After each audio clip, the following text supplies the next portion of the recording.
Bonjour à tous, ici Stéphane Bonneau et bienvenue sur Goodberry. Goodberry Podcast, c'est une conversation avec des personnes inspirantes résidant en Berry pour évoquer leur parcours, leurs réussites ou leurs difficultés et plus largement l'organisation de leur quotidien. On évoque des anecdotes pour que chacun d'entre nous puisse retenir un conseil, une philosophie, voire une inspiration. Ces invités venant d'horizons multiples comme le business, la culture ou le sport et toujours le Berry comme point commun. Cette semaine, je reçois Laurence Roland, dirigeante de la société RBH. C'est l'histoire d'une transmission dans le monde industriel et commercial. C'est l'histoire d'une filiation aussi, celle de Jean-Pierre Roland, spécialiste d'un 4x4 de transport de troupes et fondateur de RBH dans les années 70. Et de sa fille Laurence, qui reprend l'entreprise quelques décennies plus tard, en la diversifiant. Laurence nous raconte son arrivée dans le Berry, puis sa passion pour le journalisme et le théâtre. En 87, Laurence viendra donner un coup de main pendant l'été à son père, et c'est la découverte du commerce et ses relations humaines, découverte jamais assouvie au fur et à mesure de son ascension dans la société paternelle. Voilà, on a parlé de filiation dans le monde de l'entreprise, de management à l'exemplarité, mais on a évoqué aussi Molière, le rôle des femmes, le Sénégal, les jeunes et le territoire du Berry qu'elle connaît aujourd'hui si bien. Je vous embarque à la découverte de Laurence Roland, une fille qui a développé l'entreprise de son père. Goodberry, c'est parti. Bonjour Laurence. Bonjour. Merci de m'accueillir ici, à Saint-Marcel. C'est un plaisir. Bon, super. Laurence, j'avais une première question. On est chez RBH. Oui. Et RBH, ça veut dire quoi ? En fait, c'est une très vieille histoire. Peut-être qu'un jour, on écrira un livre. RBH, c'est les initiales des 3 associés du départ. En 77, quand Jean-Pierre Roland a décidé de créer sa petite société, c'était le R de Roland, le B de Monsieur Brada et le H de Monsieur Herbert, qui tous les 3 travaillaient avec l'ancien constructeur Marmont-Bocquet. Voilà. D'accord. Donc ça, c'est ton père ? Ça, c'est mon père. Et l'idée, c'était quoi ? Et l'idée, au départ, c'était non pas de devenir un gros distributeur de pièces de rechange, tourisme et poids lourds, c'était déjà d'assurer la maintenance des véhicules militaires qui étaient encore en action sur le territoire français et en opération extérieure, avec le fameux SUMB qui a fait les grandes heures des collectionneurs d'aujourd'hui et que tout le monde connaît comme étant le véhicule qui passait partout mais qui était très inconfortable. Et Jean-Pierre Roland, lui, dans sa tête, puisqu'il avait fait partie des équipes qu'il avait créées, c'était de l'améliorer et d'en assurer la maintenance. Et puis ça ne s'est pas fait pour des raisons politico-économiques de l'époque, et donc originaire d'Argenton-sur-Creuse. On avait une maison de campagne, on était nous en région parisienne, j'ai oublié de préciser. Et Jean-Pierre a pris toute sa petite famille, il a créé une petite société, il a fait de la rectification de tambours de frein. Et puis le marché étant ce qu'il était dans les années 80, il s'est rendu compte qu'il y avait des opportunités de développement sur la base d'Argenton. Il est devenu distributeur, d'abord sur Argenton et ensuite sur Châteauroux. Voilà. D'accord. T'as des souvenirs de cette époque ? Ah ouais, moi complètement, j'ai 12 ans à l'époque. Ma petite sœur a donc 6 ans. Quand on arrive... moi, je me souviens surtout de l'année 76 où effectivement, parce que RBH a été créé en 76, où il se rend compte qu'il va pas pouvoir rester sur la région parisienne et assurer ce projet de maintenance. C'était lui le patron des achats, donc il savait où trouver les pièces. Enfin, il avait la boucle complète de ce qu'on appelle nous aujourd'hui l'aftermarket pour l'entretien des véhicules. Nous, on se souvient parfaitement, ma sœur et moi, de son départ pendant 1 an à se battre pour créer son atelier à Argenton, finir de construire la maison pour qu'elle soit acceptable pour sa femme et ses 2 filles. Pendant 1 an, il a fait ça. On l'a vu partir tous les week-ends avec des pots d'échappement, prendre le métro. On l'a vu partir tous les week-ends avec des sacs pleins de plaquettes de frein. Enfin, ouais, moi, je m'en souviens complètement. Et puis, quand on est arrivé, qu'on est venu vivre ici... je me souviens surtout des samedis après-midi à rifter, parce que je trouvais ça très drôle, les garnitures de frein poids lourd. Voilà. Et pourquoi ça n'a pas pu se faire à Paris ? C'est des récents d'influence économique à une époque. Les choses se sont améliorées après, mais c'était pas dans l'air du temps. Il y avait des contraintes. Vous savez, quand on a un marché régalien, il faut assurer 10 ans de maintenance derrière. Et en fait, Jean-Pierre, du haut de ses 30 ans et de la relation qu'il avait, qu'il a encore et qu'il a eu jusqu'à ces derniers temps avec son ancien patron, pensait que légitimement, il pouvait assurer la maintenance. Et donc, mais non, ça ne se passe pas comme ça. Ça ne se passait pas comme ça. Et puis finalement, il y a toujours un mal pour un bien. Il y a parfois certaines défaites qui deviennent des victoires. Un grand homme l'a dit, hein. Il a su pendant 35 ans amener ses affaires avec une seule obsession, faut le reconnaître, hein. C'est de refaire ce camion et il l'a fait. Voilà. Ok. Et toi, à 12 ans, qu'est-ce qui t'étonne le plus quand t'arrives? Qu'est-ce qui m'étonne le plus? Ouais. Quand on a quitté la région parisienne, on lui en a voulu. Ouais. Et d'ailleurs, même aujourd'hui, ça le rend triste encore quand on lui dit en souriant. Et aujourd'hui, je crois qu'on le bénit. Non, moi j'avais 12 ans. Il faudrait interroger Isabelle, ma sœur, plutôt. Moi j'avais 12 ans, je rentrais en cinquième. Je trouvais que la vie, elle était plutôt belle ici. Il y avait le sein familial, hein, c'était la base de mon père. On avait une très jolie maison qu'il nous avait refaite en plein milieu des champs à la campagne. Non, non, personnellement, non, j'étais moins traumatisée certainement que ma mère et ma sœur. Ouais. Et quand tu dis on lui en a voulu, c'est quoi? Parce que tu Parce quittais que tu on quittais les quittait- copines. Oui, c'est ça, Stéphane. Si tu veux, on quittait une vie où on était habitué, où il y avait une proximité. Seulement, si je te dis que la vie et la ville où on habitait s'appelait Villiers-le-Bel, s'appelle toujours Villiers-le-Bel. Moi, j'ai connu un Villiers-le-Bel extraordinairement sympa. Et parfois, les actualités de ces 10 dernières années n'ont pas forcément montré le même modèle. Donc, non, non, on lui en voulait parce que c'était une rupture d'habitude, tout simplement. Et toi, à cette époque-là, t'as des métiers en tête? Ah oui. Tu voulais faire Alors, quoi? ça fera rire certainement tous les gens qui me connaissent bien, mais je vais découvrir le théâtre plus tard. Mais en l'occurrence, il y a une chose qui me plaît, c'est la littérature, Mhm. l'expression orale. J'ai la chance de tomber sur un prof de français à Argenton qui va vraiment me doper sur ce sujet-là. Et donc, mon rêve, c'est d'être journaliste. D'accord. Voilà. Tu vois, actuellement, je tiens un micro, ça ne me Ouais. pose aucun problème. Super. Voilà. Super. C'est d'être journaliste. Ensuite, à l'âge de 15 ans, grâce à mes profs du collège, je découvre le théâtre. Mhm. 15 ans, c'est l'âge de c'est l'adolescence et c'est l'âge des complexes. Et donc, moi, mon exutoire, c'est le théâtre. Je plonge dedans et ça ne m'a jamais quitté, quoi. Souvent, en riant, j'explique aux gens que j'ai un bac plus 40 de théâtre. Non pas que je trompe les gens, mais oui, je sais être assez caméléon comportementalement parlant. D'accord. Il y a des pièces à cette époque qui Oh, t'inspirent? bah, à l'époque, quand on a 15 ans, quand on a 15 ans, c'est le théâtre de boulevard. Ouais. Voilà. Enfin, moi, je suis un enfant d'au théâtre ce soir, quoi. Donc, enfin, les télés, c'est les premières pièces qu'on voit à la télé. Et puis, le temps passant, à la vingtaine, on va être sur du Tchekhov. Et puis, à 25, on va commencer à faire du son et lumière sur le département. Et puis, aujourd'hui, j'ai une appétence, mais même une passion pour le théâtre de Molière. Mhm. Et donc, de 2006 à il y a quelques années, vraiment, si j'avais pu refaire toutes les pièces de Molière, je les aurais refaites, modernisées. J'ai eu la chance d'avoir des adaptateurs, de travailler aussi avec des professionnels d'un point de vue technique, son, éclairage, ce qui m'ont permis de faire des belles choses sur le plan son et lumière. Et puis, j'ai un clin d'œil particulier à Déol, puisque le premier Molière, c'est Le bourgeois gentilhomme avec Michel Blondeau en 2000, qui est un succès d'estime à la fois pour lui et pour nous tous, quoi. D'accord. Mais tu fais de la mise en scène alors? Ouais, ouais, moi je fais de la mise en scène et je joue. Oui, oui. J'ai pris tous les soirs en 2000 une gifle. Je jouais le rôle de Toinette et de la bonne. Non, non, mais je joue. Principalement, je mets en scène, mais ça m'arrive de jouer, oui. Mhm. Et quand tu dis qu'au début, tu commences à faire du son et lumière, tu fais quoi exactement? Bah, je participe en jouant. Mais sur les scènes locales? Oui, oui, sur les scènes locales, sur le département. Mais il paraît que j'ai un tempérament leader. Donc, à un moment donné, naturellement, ben, voilà, je me colle je me colle à la mise en scène. Et puis, je trouve ça agréable de tisser une toile. Je trouve ça agréable de dessiner une peinture théâtrale. Puis, j'ai la chance de travailler aussi avec des vrais professionnels du département qui me font grandir. Et c'est comme ça que l'aventure se fait. Ouais. Tu vois des similitudes entre ce travail de mise en scène et une dirigeante d'entreprise? Ah, le pont, il est facile. Le pont, il était facile. Oui, bien sûr. Ouais.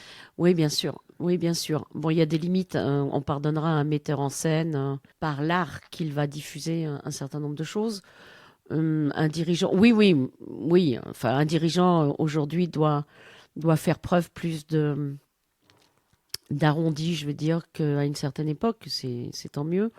Les gens qui me connaissent mal pensent que je suis quelqu'un de très directif. C'est pas complètement faux, sauf qu'à un moment donné, le management à la Calinou, il arrive des moments où ça fait du bien aussi de râler et de dire qu'on n'est pas content, quoi. C'est pas toujours dans le même sens. J'ai été éduquée à l'exemplarité. Voilà, d'un point de vue managérial. Moi, j'ai eu un patron qui était aussi, et qui est toujours mon père. J'ai côtoyé des grands. Je pense qu'il faut être exemplaire soi-même et s'imposer une certaine discipline. Ça, c'est un entrepreneur que je suis. Quand on travaille pour un groupe ou dans un groupe, il y a des données différentes. Mais le management, il n'est pas unique. Il est tellement divers. Et quand toi, tu es seulement actrice, plus jeune, est-ce qu'il y a un conseil dont tu te souviens qu'on t'a donné? Oui. Et je vois toujours mon premier metteur en scène, qui est une femme, qui est Monique Mantel, la femme du peintre.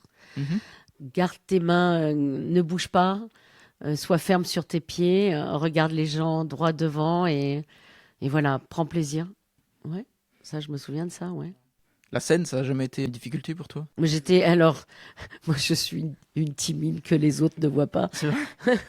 mais je te l'ai dit tout à l'heure. En fait, c'est l'âge des complexes, l'adolescence, la transformation de la femme, du corps, un tempérament. Oui, j'ai quand même un tempérament ouvert. Je m'exprime en famille, mais parfois, il m'arrive encore, quand je ne suis pas à l'aise dans un environnement, où paradoxalement, on va me voir me taire, alors que je suis plutôt quelqu'un qui prend beaucoup de lumière, au détriment des autres parfois, quand les gens, et ça peut agacer, et j'en ai conscience, mais j'y peux rien. Ça, c'est le poids de l'expérience, du théâtre, de la prise de parole. Oui, c'est le moment où on libère la parole, la scène, où on peut interpréter des rôles, être quelqu'un d'autre. Oui, ça aide pour le quotidien. D'accord. Et est-ce qu'il n'y a pas une difficulté quand tu es jeune à avoir cette appétence, tu vois, pour l'artistique, alors que tu sais au fond de toi que à un moment tu as RBH et Ah non, mais moi je sais pas au moment où je suis jeune. Ah mais pas du tout, j'en veux pas du tout. t'en veux pas? Je n'en veux pas du tout.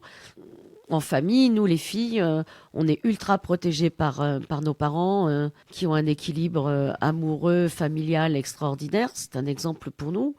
Jean-Pierre, lui, est dans son univers. J'ai 17 ans quand je pars à Limoges faire mes études, d'abord de droit. Bon, ça n'a pas été une réussite, mais ça m'a aidé. Puis ensuite, je rembraye sur lettres modernes. Et je suis vraiment obsédée par l'idée, à ce moment-là, du fait de ma passion pour le théâtre, ma facilité à prendre la parole. Je suis vraiment convaincue. J'adore faire de la radio. Je prête ma voix pour certaines publicités. J'ai vraiment envie d'être journaliste, toi. Et d'autant plus journaliste que j'ai aussi une facilité d'écriture. Donc, je suis vraiment partie pour faire ça. J'ai 21 ans et dans ma tête, je vais faire ça. D'accord. Et qu'est-ce qui se passe alors? Et ben, il se passe simplement que en avril 87, donc vacances de Pâques, je vais à Châteauroux avec ma petite voiture et puis d'un seul coup, je vois un gros RBH équipement, avenue d'Argenton. Là, je m'arrête, je vois la voiture de mon père. Je rentre dans un hangar où il y a des stocks de partout. Et je lui dis, mais papa, salut, c'est quoi? Ben, il me dit, écoute, oui, au fait, ta mère te l'a pas dit, parce que c'est souvent le mot de mon père. Ta mère te l'a pas dit? Je dis, non, maman, elle m'a rien dit, qu'est-ce que c'est? Ben, j'ouvre un magasin à Châteauroux. Ah bon? Mais il me dit, au lieu d'aller travailler à l'office de tourisme, tu vas venir me donner un coup de main cet été. Tu me prends en photo à ce moment-là, je suis vachement contente. Et en fait, je vais y aller, à mon corps défendant, après les examens du DUG. Et puis, je ne sais pas pourquoi, je vais me prendre au jeu. Il se passe quelque chose. C'est pas la pièce détachée automobile, c'est pas le fait que ce soit RBH, parce que franchement, je sais que je vais m'attendre à des années difficiles. Il va être plus exigeant avec moi qu'avec les autres. C'est simplement que je trouve que la relation humaine, le commerce, et puis aussi peut-être la naïveté de l'âge, je veux dire, de penser que tout est plus facile. Et puis voilà, et puis il y a aussi une forme de fierté. Je suis la fille de Jean-Pierre Rolland, et donc je décide de ne plus retourner à la fac. Je pense que si mes parents écoutent Tout le monde va rire parce que je pense qu'il m'a foutu 10 fois dehors par la fenêtre, ou par la porte plutôt, excuse-moi, je suis rentrée par la fenêtre. J'ai jamais rien lâché. Pourquoi il te... Parce que pour lui, il fallait pas que je fasse ça. Il était super heureux, convaincu que j'avais une autre carrière, et y compris dans le journalisme. Il me disait souvent, c'est idiot hein, quand on y pense, mais là tu vas me faire chercher des choses dans mon cerveau. Mais il disait tout le temps en famille, de toute façon, Anne Sinclair, elle a qu'à bien se tenir, quoi. C'était drôle, comme quoi, voilà. Alors je sais pas si j'aurais aimé faire la carrière d'Anne Sinclair, mais en tout cas oui, c'était pas ce que j'avais dit, et pour lui non. Puis il y avait une forme de machisme aussi, hein, je suis une femme, voilà. Mais j'ai tenu. Et ton job, c'était quoi? Moi, il m'avait mis à la caisse D'accord. et je rangeais les pièces dans les rayons puisqu'il venait d'ouvrir un an plus tôt. Voilà, je faisais du marchandisage. Maintenant, je sais ce que c'est. Et puis, je rêvais de faire du commerce. Il me disait non. Je voulais aller sur la route. Il me disait non. Et en fait, je lui dis merci aujourd'hui parce qu'en fait, il m'a fait passer par toutes les phases en fait du métier. Magasinage, réception, livraison, enfin toutes ces choses-là. Et à un moment, en 90, 2 ans après avoir fait de la résistance, hein, je vais le voir et je lui dis, écoute, il y a une école qui s'appelle l'ECFA, l'école des cadres de la filière auto, qui est une école par la Fédération de la distribution automobile. Et je me suis inscrite. Il m'a dit, tu fais ce que tu veux. Bon, d'accord. Et puis je vais le faire. Et puis, je vais être la première femme à sortir major de l'école des cadres de la filière auto en France. Et à ce moment-là, il va enfin reconnaître les choses. Et puis le reste s'écrira ensemble, quoi. Voilà. T'as une sorte d'ambition ou tu te laisses porter? Ah non, non, non, non. Si je dis là à ton micro que je me laisse porter, je vais faire rire tout le monde. Non, non. Non, ça, c'est pas vrai. Oui, j'ai une forme d'ambition. À ce moment-là, je me prends au jeu. Je sors de l'école des cadres. J'ai la reconnaissance de mes pères et de mon père. On est peu de femmes à accéder à la fédération. Je participe beaucoup. Cette chance de formation me fait m'investir énormément sur la formation professionnelle continue. Et à l'époque, donc, on est en 93, hein, donc j'ai 27 ans. C'est la naissance des groupements de distribution. Enfin, le premier, le major, là déjà là, mais d'autres viendront plus tard. Donc je m'investis beaucoup sur le collectif. Et ça, c'est assez génial. Paradoxalement, dans ma vie, je dirais parallèle, familiale et patrimoniale, c'est que tout le début a été compliqué parce que convaincu que j'étais pas faite pour ça. Et à partir du moment où les choses arrivent, il va complètement promouvoir. Il va me laisser faire et on va faire un binôme d'enfer. Donc moi, je trouve ma place. Je deviens acheteur dans la maison et financier. D'accord. Ok. Et à l'école des cadres, tu apprends quoi? On apprend le management, le marketing. Il y a des matières qui t'intéressent plus que d'autres? Oui. Alors moi qui ai eu 4 au bac en maths pendant 3 ans, je suis complètement fan de tout ce qui va être gestion d'entreprise, lecture de comptes de résultats, tableau de bord. C'est drôle ça. Ouais, c'est drôle. Hein.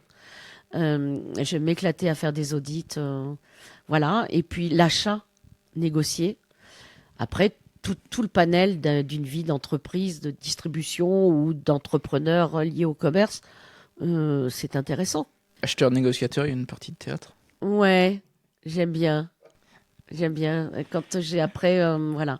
Et donc, jusqu'en 2007, on va collaborer ensemble jusqu'à ce que lui, dans les années 2002, en tant que patron de groupe, va me laisser la direction complète de la distribution et des ateliers poids lourds. C'est une décision que tu prends rapidement ou Non, tu on hésites? la prend ensemble parce que lui va se consacrer à reconstruire son camion.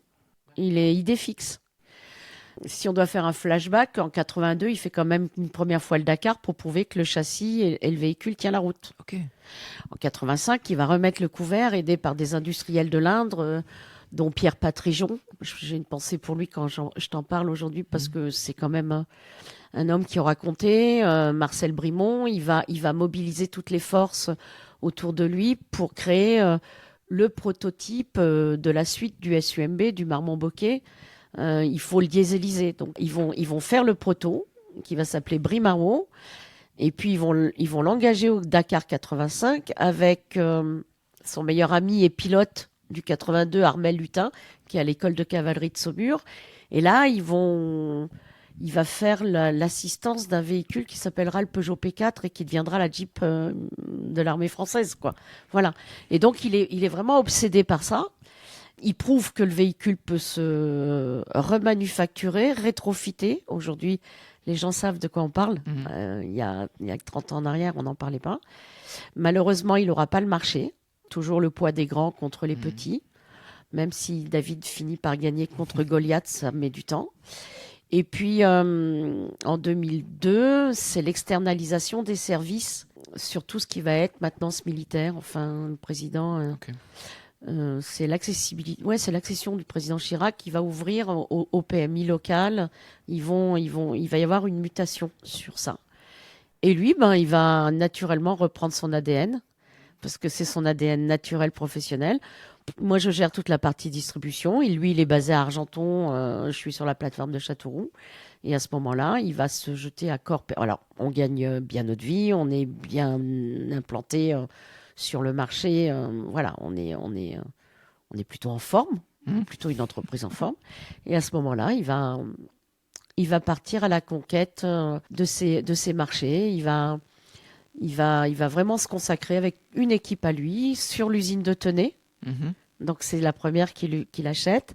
Et là, il va tout simplement, avec ses équipes, démanteler les GBC 8KT, réformer. Il va remettre aux normes un certain nombre de véhicules. Ils vont parcourir la France entière avec des ateliers mobiles pour assurer les services auprès des régiments, des états-mat.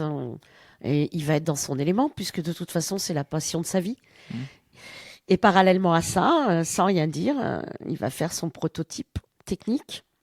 Il va assumer lui-même son prototype et jusqu'en 2010, les choses se passent gentiment. Il travaille pour les services de l'État aussi, les affaires étrangères. Mais ça, moi, j'y vais pas. C'est son précaré, c'est son jardin secret. Je sais, puisque j'achète les pièces, puisque je négocie. Oui, j'ai la partie amont, j'ai la partie finance. Mais techniquement, ce qui se passe à Tenay, moi, j'y vais pas. Ça a été facile à gérer, ce management à deux têtes ? Non, ça n'a jamais été facile. Un aigle à deux têtes, c'est jamais facile. Ça devient plus facile pour nous quand d'un seul coup, lui se consacre à son industrie et que moi, je continue à être dans la rechange. Là, à ce moment-là, oui, on trouve un équilibre. Et quand c'est compliqué, qu'est-ce qui est compliqué ? Aller expliquer à un homme qui s'est construit tout seul, qui s'est battu tout seul, c'est le rapport filial, mais qu'il soit homme, garçon, homme, fille. Alors, dans un métier dit d'homme, imagine un peu les choses, même si j'ai été obligée de me mettre certaines doses de testostérone. Les gens sont convaincus que je suis, alors que je suis complètement différente dans mon intimité. En famille, oui, j'ai du caractère familial, mais je veux dire, ça m'a souvent fait souffrir d'ailleurs. Mais oui, c'est difficile. Et puis, c'est d'autant plus difficile que j'ai 20 ans d'écart avec lui. On nous a toujours pris pour frères et sœurs. Ah oui. T'as un exemple de friction ? Ah bah ouais, tous les jours. J'en ai plein. Friction, c'était dans le leadership. Jean-Pierre, c'est un homme qui a du charisme. Et je ressemble pour ça. Physiquement, en plus, on se ressemble. Mais c'était ce que moi, je vais appeler le paternalisme. Ce management paternaliste. Et c'est pas du tout péjoratif dans ma bouche. C'était une époque, c'était une forme. Elle a eu ses vertus et de réussite. Je pense que beaucoup d'hommes de sa génération ont réussi à la fois par leur exemplarité, la force de leur travail et ce paternalisme. Donc la notion de chef, c'est-à-dire l'ordre, il descend, il remonte, mais quand le chef en a envie, quoi. Voilà. C'était un peu plus compliqué avec moi quand d'un seul coup je trouvais qu'une décision était pas juste. Lui avait pas de filtre avec moi et moi j'en avais pas non plus. Donc ce qui nous a valu quelques engueulades. Par contre, contrairement à beaucoup dans ce métier, parce que c'est très patrimonial, la distribution indépendante, face à l'extérieur, on était comme les deux doigts de la main, quoi. Il n'y avait pas une feuille de papier à cigarette, comme dit l'expression, qui passait entre nous. On avait la même vision, on regardait de la même façon les choses. On n'avait pas, à l'époque, encore la même façon d'y arriver. Ceci étant, quand d'un seul coup, on arrive à reprendre l'ensemble du système qui a été tenu, parfois, je le regarde et je lui dis en souriant, pardon, j'ai été chiante. Pardonne-moi l'expression, Stéphane, mais j'ai été chiante. Il me dit non, tu m'as obligée à avancer. Voilà. Donc c'est une équipe, elle est faite aussi, voilà. Enfin, c'est un couple professionnel. C'est sûr que quand j'ai eu mon autre patron de groupe, qui est Stéphane Antiglio, le patron, le président de l'autodistribution, les rapports sont plus du tout les mêmes. Mais à l'époque, j'ai 45 ans aussi. Donc voilà, on grandit différemment. Mais de toute façon, une chose est certaine, être une femme dirigeante, c'est pas simple. Encore aujourd'hui, au XXIe siècle. Qu'est-ce qui est pas simple? Oh, un homme qui a du caractère, waouh, un sacré mec, hein. Et encore, je vais te le dire gentiment et poliment. Une femme, c'est une emmerdeuse, hein. Tu crois encore que c'est Oui, le cas? encore, oui. Alors, pas partout, pas dans tous les secteurs, pas dans toute ma filière, mais parfois... Enfin, je le ressens plus à 57 ans, je le ressens plus pour moi, mais oui, je pense qu'on a encore du chemin à faire, à condition que les femmes fassent le bon chemin. Ce que je veux dire par là, c'est il faut vraiment une complémentarité, mais oui, l'accessibilité au leadership absolu, ouais, ça reste encore compliqué. Enfin, il suffit de regarder. Tu penses que c'est la sélection qui est compliquée? Je pense qu'il nous faudra encore de l'apprentissage de part et d'autre. Les choses se sont établies. Alors, il y a certaines femmes politiques, elles auraient mieux fait de ne pas prendre le leadership parce que je pense qu'elles ne jouent pas en faveur des femmes. J'ai des images comme ça qui me viennent. Il y en a d'autres, oui, la nouvelle génération, je pense qu'elle va bien établir les choses. On voit des bonnes choses. Par contre, oui, l'opposition permanente, monter les uns contre les autres. Mais malgré tout, je parle en entreprise. Oui, une femme de caractère. Ouais, c'est bon, j'ai donné et je donne encore. Ouais. Oui. Ta sœur et ta maman font partie de l'aventure? Alors, ma maman, comment dire que ma maman ne fait pas partie de l'aventure, pardon. Ouais, en tout grand homme, il y a une femme, hein. C'est la base, c'est l'équilibre. C'est celle qui supporte tout.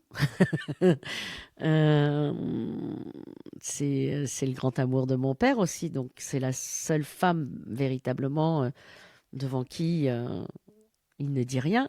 Parce qu'il y a Jean-Pierre au travail, Jean-Pierre à la maison et l'équilibre est parfait. C'est celle qui va être le Jiminy Cricket de la famille et de la bande professionnelle. Isabelle, ma sœur, rejoindra l'aventure industrie en 2002, sur tout ce qui va être le camion, les appels d'offres, enfin la partie industrie. Moi, je m'occupe de la partie aftermarket et je continue ce pourquoi je suis restée dans l'entreprise, la première, RBH Équipement. Isabelle va rejoindre RBH Industrie pendant quelques années. Et puis ensuite, elle habite Marseille et elle s'occupe de tout l'aspect commerce international pour mon père. Et puis ensuite, elle prendra une autre voie. Elle apprend en 2007, la voie, tout simplement parce qu'en 2007 arrive un tournant dans le groupe familial. C'est le groupe Autodistribution qui souhaite racheter la distribution RBH Équipement. Voilà. D'accord. Okay. À ce moment-là, ma mère a une phrase qui reste gravée en moi. Elle me dit... Alors que j'étais convaincue que j'allais reprendre. Ça, par contre, je me l'étais mise au fil des années. Et au moment où les ouvertures de négociations se font, les discussions, ma mère me dit offre-toi ta liberté. C'est pas un cadeau. Et aujourd'hui, je peux vous dire que donner une entreprise ou léguer une entreprise ou transférer une entreprise à ses enfants, c'est pas forcément un cadeau. C'est le poids de l'histoire, c'est le poids du devoir, c'est le poids, etc. Et donc, on va négocier et on va vendre en mars 2007 toute la partie distribution. La seule différence, c'est que je vais prendre la direction générale des filiales du groupe Autodistribution dans l'Indre. ce qui est une première apparemment. Et celui qui est racheté reprend le leadership, voilà. Et pendant 3 ans, je vais accompagner les sociétés du groupe AD, dont RBH Équipement, à la mutation, parce que passer du patrimonial au groupe, c'est quand même aussi un choc de culture. Moi-même, je vais apprendre. Et puis en 2010, le patron de la centrale d'achat va me demander, parce qu'il a repéré que j'avais une spécialité peinture, parce que historiquement, dans cette partie de distribution, on est des spécialistes de la peinture. Et il va me demander si j'accepte de prendre la direction du pôle à Paris. Mais je n'avais pas l'intention de rester sur les entreprises de l'Indre. Pas assez bon pour les garder soi-même, trop bon pour rester. Enfin, il y a un moment donné, il faut faire des choix. Hein. Et je le fais et je dis oui. Et donc, en 3 semaines, toutes mes équipes qui étaient autour de moi prennent, je les mets en position de management sur la filiale. Mon collègue de Limoges prend la direction, ce qui me va très bien parce qu'on vient du même moule patrimonial. Enfin, on a la même histoire. Et je vais partir à Paris en 3 semaines, prendre la direction. Et ça va être quasiment 10 ans de bonheur, quoi. Où là, je vais faire ce que j'aime, c'est-à-dire négocier, acheter, surtout dans le milieu peinture, les assurances et tout ce qui va avec, et la pièce de carrosserie. Voilà. Et tu parles de management. Comment tu définirais, toi, ton style de management? Direct. Direct. Directif direct. ou direct? Direct. Direct. Certains vous diront directif, mon cher ami, mais non, je suis direct. Parce que c'est nécessaire? Ou parce que t'es comme ça? Alors, les deux, mon capitaine. Je pense que sur tous les territoires en France, le mode managérial et le fonctionnement des PME, je parlais des entreprises, n'est pas ressenti par les collaborateurs de la même façon. Je suis quelqu'un qui va laisser l'initiative, je vais observer comment ça se passe. Mais il faut que ça aille vite. C'est mon défaut et ma qualité. Je vais fixer un certain nombre de règles. Et puis, je vais pas être derrière le comptoir tous les jours avec mes équipes. Je pense que si je m'entoure d'hommes et de femmes compétents, voilà, les choses doivent se faire. Ceci étant, quand on a pendant 20 ans été le second et qu'on devient le leader, je veux dire qu'on arrive à être le président de la société, naturellement, quand on rentre dans l'environnement de management direct, on a tendance à y retourner. Voilà. Donc oui, directive, oui. Direct, oui. Et malgré tout, quand j'essaie de prendre... Mais je me soigne. J'ai des conseillers, j'ai un de mes associés conseillers qui me soigne tous les jours. Il te soigne comment? Non, on parle. Quand j'ai des doutes, je vais prendre du recul. C'est très pavlovien, on va dire. Les gens qui me connaissent mal pensent que je suis une souris rouge et que je vais me taper dans le mur parce qu'on n'a pas ouvert la porte après la sonnerie, parce que j'ai l'habitude. Non, je vais me taper 1 fois, 2 fois. Et puis après, je vais me poser, puis je vais réfléchir. Ça, c'est la souris noire, si on connaît le phénomène de Pavlov. Et je le prends souvent en exemple pour expliquer à mes collaborateurs ça. Mais je suis quelqu'un qui est accepté à partir du moment où je reprenais un leadership et que je voyais que mes qualités pouvaient être des défauts et que mes qualités étaient perçues comme des défauts managériels. J'ai accepté de m'entourer de personnes très compétentes de ce métier qui, je dis souvent, pardonne-moi Stéphane, je vais le dire cru, j'accepte de me faire casser la gueule quand j'ai tort. Et je pense que, en tout cas, ce que me reconnaissent les collaborateurs quand ils en parlent, c'est elle est dure, mais elle est juste. Mais elle est dure avec elle-même avant d'être dure avec nous. Elle pense d'abord à nous avant de penser à elle. Alors, je dis pas que je suis pas Sainte Thérèse, voilà, mais c'est le rôle du dirigeant. Sinon, on n'a pas de collaborateurs. Je pense que l'actif est le bien le plus précieux sur nos territoires. Alors là, si on parle du territoire de l'Indre, entre autres, je considère que c'est les gens qui travaillent avec nous tous les jours, quoi. Et dans les 3 ans qu'on vient de passer, je pense que c'est hyper important parce qu'on n'est pas encore sorti du problème. Bien au contraire, je pense qu'on est en train de rentrer dans la phase la plus dure de ce qu'on vient de vivre. Quand tu parles des 3 ans, tu parles du Covid ? Je parle, oui, c'est ce que je dis souvent, c'est 17 mars 2020, blackout. Tu réagis comment, toi ? J'ai été informée quelques jours plus tôt par mes relations nationales. J'installe mon bureau à la maison. En plus, si tu te souviens, c'est une période où il fait extrêmement beau. Et à ce moment-là, ordinateur, visio, cellule de crise, l'UMM, la chambre de commerce, enfin tout, quelques responsabilités avec les institutions départementales. Je crois que comme beaucoup, on ne sait pas ce qui va se passer. On a arrêté tout le monde, on ne sait pas combien de temps ça va durer. Et puis à ce moment-là, ce qui nous réconforte le plus, faut reconnaître, c'est très vite une prise en charge, les banques, l'État. Enfin, on sent qu'il y a une machine de guerre qui se met en route, sans mauvais jeu de mots actuel, mais voilà, on sent que on discute. Bon, voilà, c'est le Covid, et donc on va aller jusqu'au mois de mai comme ça. Mais c'est pas douloureux, c'est pas trop douloureux puisque tout s'est arrêté, mais tout est figé. C'est collectif, c'est général. Donc voilà. Quand on rouvre en mai. Je vais d'abord rouvrir le centre de déconstruction, l'économie circulaire. Petit à petit, on va repartir, on va rouvrir. L'industrie, tout est figé. Moi, je devais signer un accord avec un État africain le 4 avril. Le 17 mars, tout était arrêté, quoi. J'avais tout. Donc là, j'ai tout figé sur la partie industrie. Donc j'ai tout focalisé sur la partie RBH Écocycle, le centre de déconstruction que j'avais racheté, cette case pour en faire un centre de déconstruction. Et puis jusqu'à fin 2020, finalement, on n'a pas trop de gros ressentis parce qu'on surfe tout sur une queue de comète. Économiquement, les choses sont pas. Puis alors 2021, waouh, les carnets de commandes sont pleins, disent certains. Ouais, mais les promesses n'engagent que ceux qui les entendent, hein, ou qui les écoutent. Oui, il y a des bons de commande. Faut-il qu'il y ait des factures et des bons de livraison? Donc, enfin voilà, il y a un certain nombre. 2021 va se passer.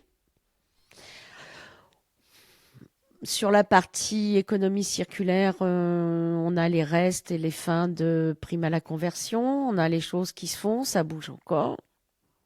2022... C'est-à-dire qu'au moment où on se dit fin 2021, comment va se passer 2022, fin de 4 février, enfin, il y a des dates comme ça, je pense, qui resteront gravées dans les générations futures. 24 février 2022, yo. Voilà. Et là, déjà, la guerre en Europe, les enfants nés après 92 ne savent pas. Le Kosovo, on l'a vécu, mais quand même de loin. Hein, ça a été très atténué dans les années 92. La guerre en Irak, c'est loin. Enfin, tout ça. Puis là, on se dit, OK. Et il y a la deuxième peine qui arrive pour les gens qui sont comme moi dans la métallurgie ou qui travaillent avec les aciers. C'est les envolées des matières premières. C'est certes, on vous achète vos ferrailles un peu plus chères, mais par contre, vous achetez les voitures à ferrailler de plus en plus chères. Enfin, il y a une balance économique logique. C'est pas une critique de ma part. Mais quand il y a moins de volume, il y a plus de marge, n'est-ce pas? Donc voilà, on voit une certaine envolée d'un certain nombre de choses. Donc là, j'ai mon côté guerrière qui se met en route. Je participe beaucoup avec mes collègues de l'UMM, la chambre de commerce. On va essayer de jouer collectif à ce moment-là. Enfin, en tout cas, il faut qu'on soit solidaires les uns des autres. Et puis, on a encore la fin du PGE, tout va bien. Enfin, tout va bien, non. Il y a ceux qui l'ont remboursé, mais il y a ceux qui en avaient besoin quand même parce que il y a un chassé-croisé économique. Et puis là, 2022, waouh, c'est, je sais pas, un toboggan dans un parc d'attractions, quoi. Ça va vite. Alors, est-ce qu'on atterrira amorti dans l'eau ou pas? J'en sais rien.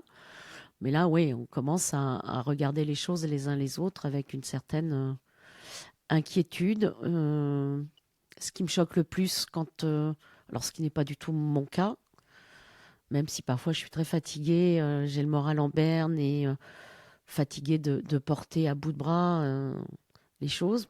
En ce qui me concerne dans nos entreprises, euh, c'est de voir la détresse de beaucoup de chefs d'entreprise de notre territoire, de voir des vies entières de travail qui ne valent plus rien parce que les actifs sont plus là, enfin, mais quels que soient les secteurs d'activité. Et là, sans être dans la morosité, parce qu'on n'a pas d'autre choix que de se battre, quand même, là, ça commence à être difficile. Donc, même si les services de l'État, même si il se passe plein de choses autour de nous, faut aussi arrêter de pleurer, les Français. Mais c'est compliqué. Et la suite va être compliquée par rapport à la loi sur les retraites, où là, j'ose même pas penser comment ça va se passer. Mais voilà, c'est-à-dire qu'on a vécu en 3 ans une mutation structurelle qui aurait dû se faire peut-être en 10-15 ans. 10-15 ans, ouais. Et toi, tu parles de ces crises successives avec ton personnel? Oui, parce qu'ils l'ont vécu avec moi. Ils savent qu'ils ont été ma priorité. Mhm. Je n'ai jamais licencié sur cette période de 3 ans. Il y a des contrats qui n'ont pas été renouvelés. Ils savent que ma priorité, c'était eux. Ils savent que tout ce que j'avais, je l'ai remis dans le système pour continuer, parce que je crois il y a des angles de tir, mais qu'il faut y aller. Ils me savent guerrière aussi, oui, par rapport aux choses. Ils savent que ils me voient partir travailler avec les organisations, les institutions. Bon, il y a ceux qui vont peut-être dire elle ferait mieux de rester au boulot, mais non, l'encadrement, c'est qu'en fait, il faut partir devant pour se battre, ou en tout cas pour aller défendre des sujets. Mais ils savent qu'ils ont été ma priorité. Donc, ouais, ils sont complètement conscients. Même mes jeunes, on parle souvent des jeunes. Tu vois, je dis mes jeunes, c'est même pas bien ce que je dis. Je le dis comme ça parce que ce sont des jeunes qui étaient éloignés de l'emploi. Parce que tout mon système économique du groupe, qu'il soit écocycle, industrie ou automotive, est basé sur une phrase qui n'est pas de moi, qui est du fondateur de l'entreprise, enfin de RBH Industrie, qui était créer de l'emploi par la formation et le réemploi. Ça, c'était en 2004. Ça voulait dire quoi? Ça voulait dire simplement que, effectivement, le savoir-être et puis toute cette jeunesse-là, qui est sur nos territoires, faut pas la faire partir. Et ça m'a marqué quand je suis revenue reprendre le groupe, enfin en tout cas la partie industrie au départ, hein, parce que Écocycle, on l'a créé avec mes associés. 11% de jeunes qui ont décroché dans le département de l'Indre. Quand toi, tu as grandi dans un département où tu as été heureuse et où tu as fait plein de choses, tu fais, il y a un problème. Et à ce moment-là, je me dis que déconstruire pour mieux construire, qui était le slogan que j'avais choisi, ça a du sens qu'à partir du moment où finalement on peut construire des compétences de vie. Mais je ne savais pas que j'allais ajouter à ça après la première période Covid, le reconstruire. C'est-à-dire qu'il y a aussi la reconversion des hommes et des femmes qui pendant 30 ans ont été dans des emplois, dans des usines. On a une forme de stabilité, on a une intergénération d'usines aussi, hein, les grands-pères, les petits-fils, les fils ou filles, enfin, je le vois sur Argenton, hein, c'est intergénérationnel, qui se retrouvent sans rien à 50, 52 ans et qui ont passé leur vie dans une entreprise parce qu'à un moment donné, il y a un plan social qu'on peut comprendre peut-être ou pas, mais en tout cas, il est là. Et je me suis dit, bah, finalement, il faut se mettre en mode start-up industriel et puis peut-être aider à la reconversion aussi. Parce que quand vous avez été 30 ans dans une entreprise qui a un système bien cadré et que vous voulez retrouver de l'emploi dans de la PME, on n'est pas dans le même monde. Et je pense que les deux peuvent s'apporter des choses très importantes. Et donc, à ce moment-là, je vais casser les pieds à tout le monde avec ce sujet-là. Donc, on a réintégré des jeunes on a intégré plutôt que d'insérer parce que l'insertion... Voilà, c'est bien d'insérer, mais il faut bien intégrer. C'est comme quand on nous parle des entreprises inclusives. Moi, j'aime pas parce que ça veut dire exclusion de. Enfin, là, il y a une opposition, mais quand on intègre, donc il y a des jeunes à qui on a permis de venir travailler, qu'on a pris en apprentissage, même dans la période difficile Covid. Il y en a un de 22 ans aujourd'hui qui avait 18 ans et des accidents de la vie. Donc aujourd'hui, il a repassé son bac, il est heureux. Il devient catégorie manager chez nous. Il y en a une autre, elle travaillait dans une grande surface au rayon poissonnerie. Aujourd'hui, ça va devenir mon contrôleur de gestion. Elle est excellente. Et ça, c'est ce qui me fait vibrer. Parce que si j'avais pas ça, je serais restée où j'étais, dans mon grand groupe. Je serais peut-être au niveau européen en train d'avoir une belle fonction. Il y a des gens qui ne comprennent pas d'ailleurs pourquoi j'ai fait ça. Et puis je me dis que si on ne se bat pas, on ne sait pas. Mais en tout cas, je serais comme Cyrano de Bergerac. Je mourrais peut-être, mais avec panache. Et tu parles des départements. Quel est ton regard, toi, économiquement, touristiquement? Je suis super contente de ce que je vois actuellement sur le département de l'Indre. Je trouve qu'il y a un vent de modernisation qui me plaît. Je regarde et je participe à différentes actions du département, puisque Marc Fleuret et Christian Baudin m'ont fait l'honneur de me demander de rentrer au conseil d'administration de l'agence d'attractivité du territoire de l'Indre pour la partie sud, et puis même participer en tant qu'entrepreneur, enfin voilà, dans le collège entreprise. Je trouve qu'il y a ça bouge. On parle de l'Indre. On sort de 70 ans de marasme, d'invisibilité, quoi. D'autres ont essayé avant eux. Je pense à des hommes extraordinaires comme Jean-François Piollet, comme d'autres. Il y a des hommes, des maires, enfin voilà, il y a eu des choses. Mais là, ça bouge. Ça bouge. Il suffit de voir une réunion. Il y a une jeunesse qui revient aussi. Ça bouge. Voilà. Par contre, je trouve qu'il y a une inégalité économique sur le territoire. C'est lié au poids de l'histoire. Bon, moi, je suis très fan du président de Châteauroux Métropole et maire de Châteauroux, Gilles Averrousse. Je trouve que cet homme a une dynamique qui est incroyable. Certains penseront que je ne suis pas objective, mais si, je trouve quand même que ça bouge bien sur cette partie. Il ne laisse pas d'autres parties du territoire. Enfin, en tout cas, il est capable d'y réfléchir. Mais après, c'est un problème de compétences. Il y a des communautés de communes, des communautés d'agglomération. Le problème, c'est que effectivement, mais dans tout le territoire français, on s'aperçoit que les métropoles absorbent, attirent beaucoup. Et que les villes satellites, que sont nos villes satellites, on va prendre ne serait-ce que notre territoire de l'Indre. Bon, Issoudun, historiquement, le maire d'Issoudun, la guéguerre et l'union sacrée entre Châteauroux et Issoudun, ça, depuis la nuit des temps, ça existe. Et bon, il y a des choses qui se passent à Issoudun. En plus, ils ont une situation géographique intéressante par rapport à la 71. La Châtre, il y a eu beaucoup d'actions des élus en place. Argenton, nous, on est aux antipodes de la région. Je crois qu'on se sent plus Creusois et Limougeot qu'on ne se sentirait Berrichon. Donc, on est le bas Berry. Historiquement, on est sur une trajectoire qui est quand même une trajectoire intéressante, mais on a l'impression d'un isolement.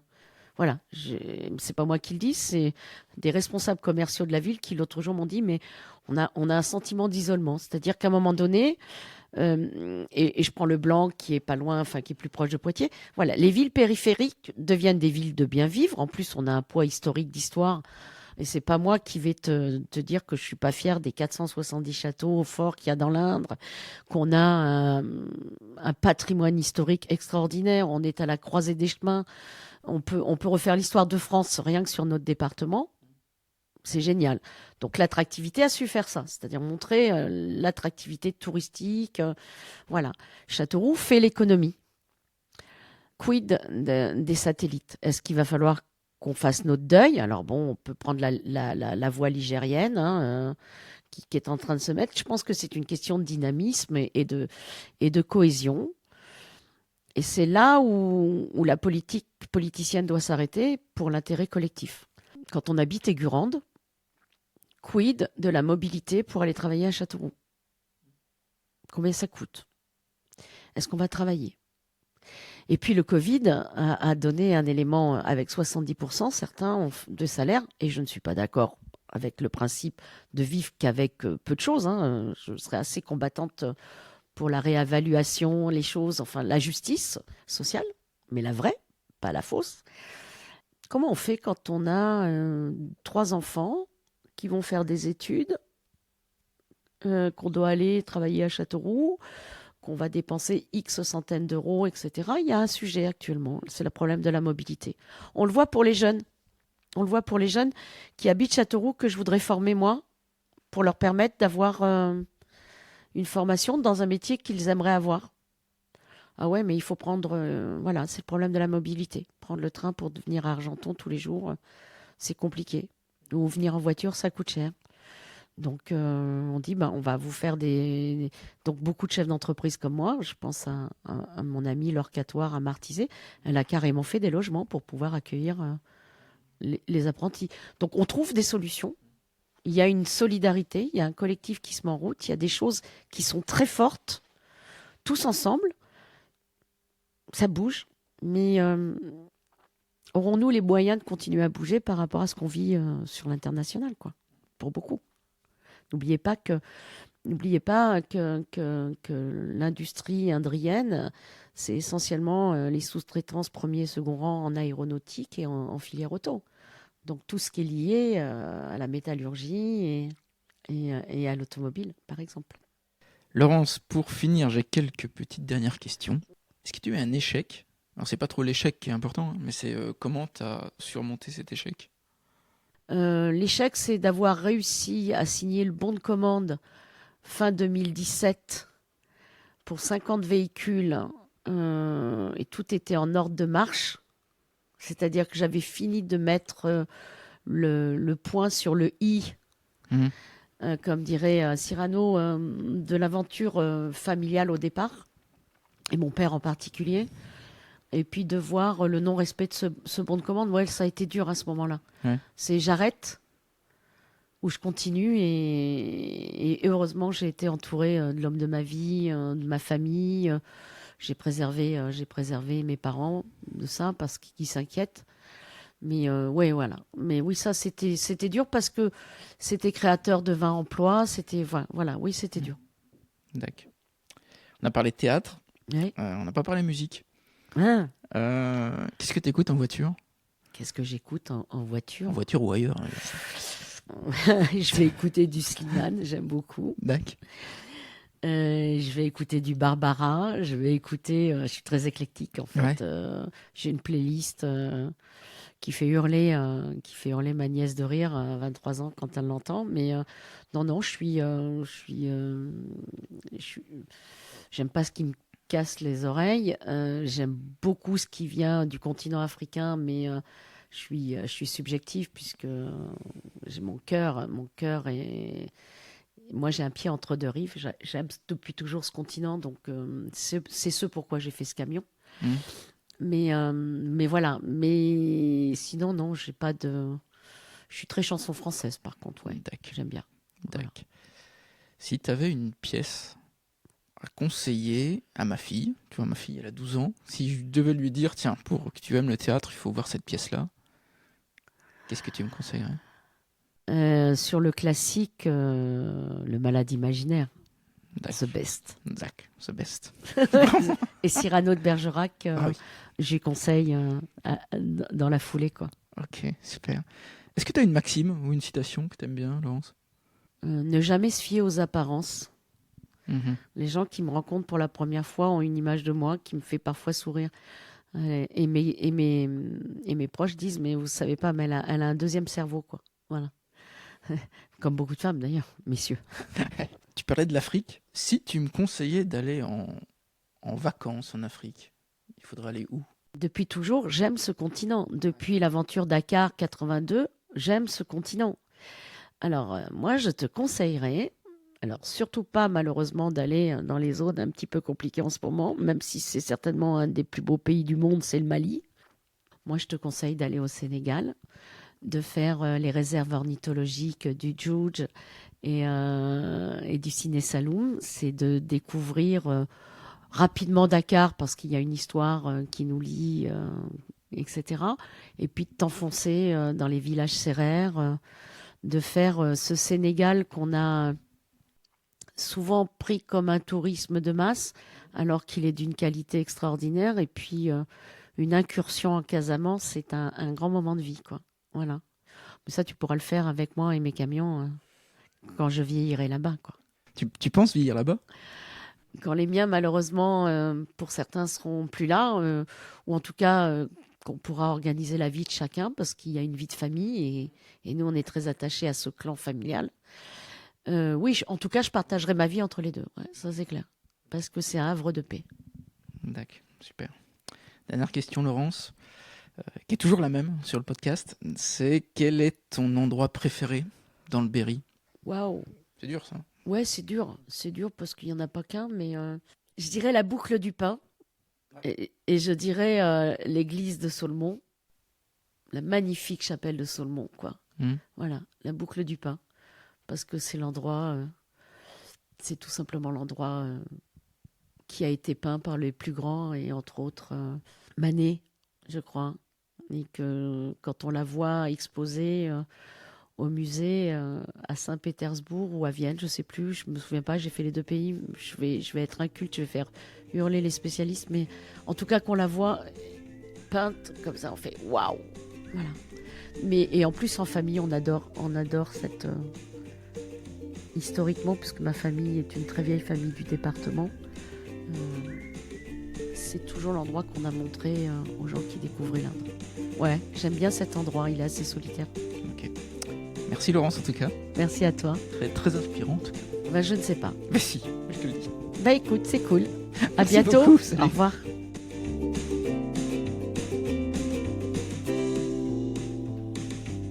Hello, j'espère que cette conversation avec Laurence vous a intéressé. Je pense que oui, si vous avez écouté ce message de fin de podcast. Je mets comme à mon habitude tous les liens évoqués lors de l'épisode sur la page Facebook et LinkedIn de Goodberry Podcast.